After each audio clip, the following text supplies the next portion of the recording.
Suryakanta versus Chandrakanta. ಅಹಂಕಾರದ ಸೊಸೆ ಗಯ್ಯಾಳಿ ಅತ್ತೆ ಪಾರ್ಟ್ 2.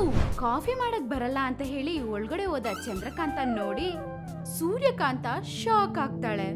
ಅಲ್ಲೇ ಕೂತಿದ್ದ ಪದ್ಮ ಏನೇ ನನ್ ಸೊಸೆ ಎಲ್ಲ ಕೆಲ್ಸ ಮಾಡ್ತಾಳೆ ಅಂತ ಏನೇನೋ ಹೇಳ್ದೆ, ಏನಾಯ್ತು? ಈ ಕಾಲದ ಸೊಸೆಗಳಿಂದ ಇದನ್ ಬಿಟ್ರೆ ಬೇರೆ ಏನು ಎಕ್ಸ್ಪೆಕ್ಟ್ ಮಾಡಬಾರ್ದು. ಹಂಗ ಹೇಳ್ತಿರುವಾಗ ಸೂರ್ಯಕಾಂತ ಕೋಪದಿಂದ ಪದ್ಮ ಹೇಳ್ಬೇಕಾಗಿರೋದೆಲ್ಲ ಹೇಳ್ಬಿಟ್ಟು ಅಲ್ಲಿಂದ ಎದ್ದು, ಸರಿ ನೀನಿನ್ನೂ ಶಾಕಲ್ಲೇ ಇದೆಯಾ ಅನ್ಸುತ್ತೆ, ನಾನು ಹೋಗಿ ಬರ್ತೀನಿ ಹಂಗಂತೇಳಿ ಅಲ್ಲಿಂದ ಹೋಗ್ಬಿಟ್ಲು. ಅವಳು ಹೋಗಿದ ತಕ್ಷಣ ಸೂರ್ಯಕಾಂತ, ಹಾಗಾದ್ರೆ ನಾನು ಅನ್ಕೊಂಡಿದ್ದೆಲ್ಲ ತಪ್ಪಾಯ್ತಾ? ಮೊದಲು ಈ ಸಂಬಂಧ ನೋಡಿದ್ದ ಆ ಬ್ರೋಕರ್ನ ಚೆನ್ನಾಗಿ ಹೊಡಿಬೇಕು, ಮಾಡ್ತೀನಿ ಅವನ್ಗೆ ಹಂಗಂತ ಹೇಳ್ಕೊತ ಯೋಚನೆಯಲ್ಲಿ ಬೀಳ್ತಾಳೆ. ಅದೇ ಸಮಯಕ್ಕೆ ಒಳಗಡೆಯಿಂದ ಚಂದ್ರಕಾಂತ, ಅತ್ತೆ ನನ್ಗೊಂದ್ ಕಾಫಿ ಮಾಡ್ಕೊಡಿ. ಆ ಮಾತ್ ಕೇಳಿದ ತಕ್ಷಣ ಸೂರ್ಯಕಾಂತ ಶಾಕ್ ಆಗಿ ಕುತ್ಕೊಂಡಿರೋ ಜಾಗದಿಂದಾನೇ ಸ್ವಲ್ಪ ಗಟ್ಟಿಯಾಗಿ, ಏನು ನಾನ್ ನಿಂಗ್ ಕಾಫಿ ಇಟ್ಕೊಡ್ಬೇಕಾ? ನಾನ್ ನಿಂಗೆ ಹೆಂಗ್ ಕಾಣಿಸ್ತಿದ್ದೀನಿ? ಏನೋ ಅತ್ತೆ ನನ್ಗೇನು ಕಾಣಿಸ್ತಿಲ್ಲ, ಯಾಕಂದ್ರೆ ನಾನ್ ರೂಮ್ ಅಲ್ಲಿ ಇದೀನಲ್ವಾ.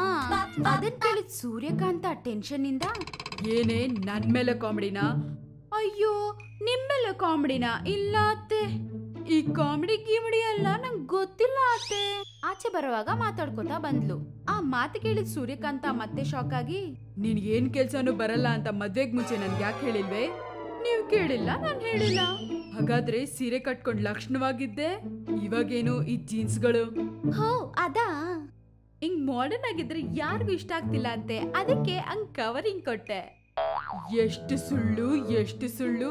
ಈ ವಿಷಯ ಈಗ್ಲೇ ನನ್ ಮಗನ್ಗೆ ಹೇಳಿ ನಿಮ್ಮಿಬ್ರಿಗೂ ಜಗಳ ಇಡ್ತೀನಿ ನೋಡು. ಹೌದಾ? ಈಗ್ಲೇ ಕಾಲ್ ಮಾಡಿ ಹೇಳಿ ನೋಡೋಣ. ಮಾಡ್ತೀನಿ ನನ್ಗೇನಾದ್ರೂ ಭಯನಾ? ಹಂಗಂತ ಅನ್ಕೋತಾ ಮಗನ್ಗೆ ಫೋನ್ ಮಾಡ್ತಾಳೆ. ಆದ್ರೆ ಫೋನ್ ಕನೆಕ್ಟ್ ಆಗಿಲ್ಲ. ಫೋನು ಕನೆಕ್ಟ್ ಆಗ್ತಿಲ್ಲ, ಬಂದ್ಮೇಲೆ ಹೇಳ್ತೀನಿ ನಿನ್ ಕತೆ. ಹೇಳಿ, ಫಸ್ಟ್ ನನ್ಗೆ ಕಾಫಿ ಮಾಡ್ಕೊಡಿ ಅತ್ತೆ. ಅತ್ತೆ ಅದ ನನ್ನ ಕಾಫಿ ಮಾಡಕ್ ಹೇಳ್ತೀಯಾ? ಅತ್ತೆ ಅಲ್ವಾ, ಅದಕ್ಕೆ ಕಾಫಿ ಕೇಳ್ತಿದ್ದೀನಿ. ಇಲ್ಲ ಅಂದ್ರೆ ನಾನೇ ಇಟ್ಕೊಂಡ್ ಕುಡಿತಿದ್ದೆ ಹಂಗಂತ ಅನ್ಕೋತಾ ಅಲ್ಲಿಂದ ಹೋಗ್ತಾಳೆ. ಅದನ್ ಕೇಳಿದ ಅತ್ತೆ ಶಾಕ್ ಆಗಿ, ಮಾತು ಕೇಳೋ ಸೊಸೆನ್ ಕೊಡೋ ದೇವ್ರೋ, ಅಂದ್ರೆ ಈ ತರ ಸೊಸೆನ್ ಕೊಟ್ಟಿದ್ಯಾಪ ನೀನು ಹಂಗಂತ ಅನ್ಕೋತಾ ಇದ್ಲು. ಸಾಯಂಕಾಲ ಸೂರ್ಯಕಾಂತ ಮಗ ರವಿ ಬಂದ. ಮಗ ಬಂದಿದ ತಕ್ಷಣ ಸೂರ್ಯಕಾಂತ ಅವನತ್ರ ಹೋಗಿ, ಬಾರೋ ಬಾ. ಅಯ್ಯೋ ಮಗನೇ, ನಾವ್ ಮೋಸ ಹೋಗ್ಬಿಟ್ವೋ. ಏನಾಯ್ತಮ್ಮ, ಯಾರಿಗಾದ್ರೂ ಸಾಲ ಕೊಟ್ಯಾ? ಇವಾಗ ಕೊಡ್ತಿಲ್ವಾ ಅವನು? ಅಯ್ಯೋ ಅದಲ್ವೋ, ನಿನ್ ಹೆಂಡತಿ ಹೇಳೋ ಮತ್ ಕೇಳ್ಕೊಂಡಿರೋ ಒಳ್ಳೆ ಹುಡುಗಿ ಅನ್ಕೊಂಡೆ, ಆದ್ರೆ ಅವಳು ಮಾಡರ್ನ್ ಹುಡುಗಿ. ಜೀನ್ಸ್ಗಳು ಟೀ ಶರ್ಟ್ಗಳು ಹಾಕೋತಿದ್ದಾಳೆ, ಒಂದ್ ಕೆಲ್ಸನೂ ಮಾಡಕ್ ಬರಲ್ವ ಅವಳಿಗೆ ಹಂಗಂತ ಹೇಳ್ತಿದ್ರೆ ರವಿ ಆಶ್ಚರ್ಯದಿಂದ, ಹೌದಾ? ನಾನು ತಲೆ ಬಾಯಿ ಓಡ್ಕೊಂಡ್ ಹೇಳಿದ್ರೆ ನೀನೇನೋ ಏನೋ ಕತೆ ಕೇಳ್ದಂಗೆ ಹೌದಾ ಅಂತಿದ್ಯಾ? ಹಾ ಅಮ್ಮ, ಹೆಣ್ ನೋಡ್ದಾಗ ಅವಳನ್ನ ಹಳೆ ಕಾಲದ ಹುಡುಗಿ ಹೆಂಗ್ ಇವಳ ಹತ್ರ ಸಂಸಾರ ಮಾಡೋದು ಅನ್ಕೊಂಡೆ. ಅವಳು ಮಾಡರ್ನ್ ಹುಡುಗಿ ಅಂದ್ರೆ ನನ್ಗೆ ಫುಲ್ ಹ್ಯಾಪಿ. ಆದ್ರೂ ಈ ಕಾಲದಲ್ಲಿ ಅದೆಲ್ಲ ಕಾಮನ್ ಅಮ್ಮ, ನೀನೇ ನೋಡಿ ನೋಡ್ದಂಗ್ ಬಿಡ್ಬೇಕು. ಮಗನ್ ಮಾತಿಗೆ ಸೂರ್ಯಕಾಂತ ಶಾಕ್ ಆಗಿ, ಇವನೇನ್ ನನಗೆ ಇಷ್ಟ ದೊಡ್ಡ ಟ್ವಿಸ್ಟ್ ಕೊಟ್ಟ, ಇವಾಗ ಏನ್ ಮಾಡೋದು ಹಂಗಂತ ಯೋಚನೆ ಮಾಡಿ, ಹೌದು ನಾನ್ ನಿನಕ್ಕಿಷ್ಟು ಯೋಚನೆ ಮಾಡ್ತಿದ್ದೀನಿ, ನನ್ ಕ್ಯಾರೆಕ್ಟರ್ ಏನು, ನಾನ್ ಯಾರು? ಸೂರ್ಯಕಾಂತ ಅಂದ್ರೆ ಹೆಂಗಿರ್ಬೇಕು, ಅತ್ತ ಅನ್ನೋ ಕ್ಯಾರೆಕ್ಟರ್ಗೆ ಕೇರ್ ಆಫ್ ಅಡ್ರೆಸ್ ನಾನು. ಅಂತವಳು ಸೊಸೆಗೆ ಭಯ ಪಡ್ತೀನಾ?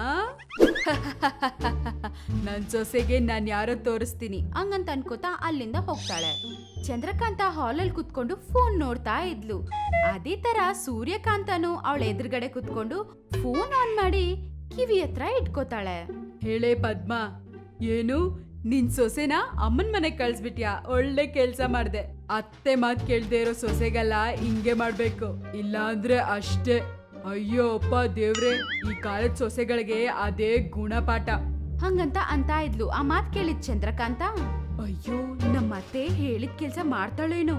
ಹಿಂಗಲ್ಲ, ನಮ್ಮತ್ತೆಗೆ ಅಷ್ಟೋ ಇಷ್ಟೋ ಭಯ ಇಡಿಸ್ಬೇಕು, ಇಲ್ಲ ಅಂದ್ರೆ ನನ್ನ ಅಮ್ಮನ್ ಮನೆಗ್ ಕಳಿಸ್ತಾಳೆ. ಹಾ ಹೇಳ್ತೀನಿ ಹಂಗಂತ ಮನ್ಸಲ್ಲ ಅನ್ಕೊಂಡು ಆ ಫೋನ್ ತಗೊಂಡು ಕಿವಿಯಲ್ಲಿ ಇಟ್ಕೊಂಡು, ಹೇಳೇ ಕವಿತಾ, ಏನು ನಿಮ್ಮ ಅತ್ತೆನ ರುದ್ರಾಶ್ರಮದಲ್ಲಿ ಸೇರಿಸಿದ್ಯಾ? ಯಾಕೆ? ಏನು ಯಾವಾಗ ನೋಡು ನಿನ್ನ ಹಂಗೆ ಹಿಂಗೆ ಅಂತ ಬೈತಿರ್ತಾಳ? ಆ ಕೆಲ್ಸ ಮಾಡು ಈ ಕೆಲ್ಸ ಮಾಡು ಅಂತ ಟಾರ್ಚರ್ ಕೊಡ್ತಿದ್ದಾಳ? ಅವಳು ಹೇಳಿದ್ ಮತ್ ಕೇಳಿಲ್ಲ ಅಂದ್ರೆ ಬೈತಿದ್ದಾಳ? ಹಾಗಾದ್ರೆ ನೀನ್ ಮಾಡಿದ್ದು ಸರಿಯೇನೆ? ಆದ್ರೂ ಕೆಲ್ಸ ಮಾಡ್ಬೇಕಂದ್ರೆ ಕೆಲ್ಸದವ್ಳನ್ನ ಇಟ್ಕೋಬೇಕು, ಸೊಸೆ ಮಾಡೋದೇನೆ ಹಂಗಂತ ಅಂತ ಇದ್ಲು. ಆ ಮಾತ್ ಕೇಳಿ ಸೂರ್ಯಕಾಂತಂ ಶಾಕ್. ಚಂದ್ರಕಾಂತ ಇನ್ನು ಮಾತಾಡ್ತಾನೇ ಇದ್ಲು.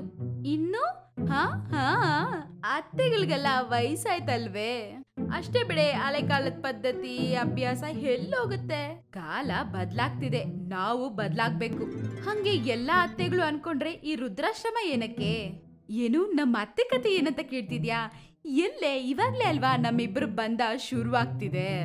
ನೋಡೋಣ ಹೆಂಗಿರತ್ತೆ ಅಂತ. ಆದ್ರೂ ಒಂದ್ ವಿಷಯನೇ, ನಿಮ್ ಅತ್ತೇನ್ ಸೇರಿಸಿದ ವೃದ್ಧಾಶ್ರಮ ಅಡ್ರೆಸ್ ನನಗ್ ಕಳ್ಸೆ ಅಮ್ಮ. ಒಂದ್ ವೇಳೆ ನನ್ಗೂ ಯೂಸ್ ಆಗ್ಬೋದು.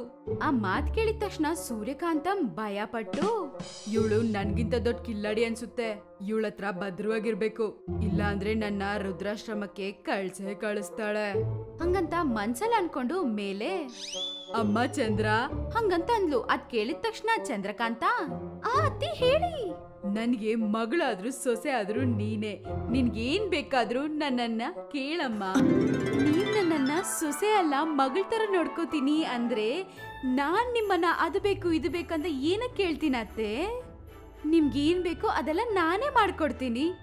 ಹಾಗಾದ್ರೆ ಇವತ್ತಿಂದ ನಾವಿಬ್ರು ಅತ್ತೆ ಸೊಸೆ ಅಲ್ಲ ಅಮ್ಮ, ಮಗಳು ಅಮ್ಮ ತರ ಇರ್ಬೇಕು, ಆಯ್ತಾ? ನೀವು ಆ ವಿಷಯ ನನ್ಗೆ ಹೇಳ್ಬೇಕಾ ಅತ್ತೆ? ಹಂಗೆ ಇರೋಣ ಹಂಗಂತ ಅನ್ಕೋತಾ ಇಬ್ರು ಭಯನ ಆಚೆ ತೋರಿಸ್ದೆ ತಾಯಿ ಮಗಳ ತರ ತುಂಬಾ ಸಂತೋಷವಾಗಿ ಇರ್ತಿದ್ರು. ಅದನ್ನ ನೋಡಿದ ರವಿ ತುಂಬಾ ಸಂತೋಷ ಪಟ್ಟ.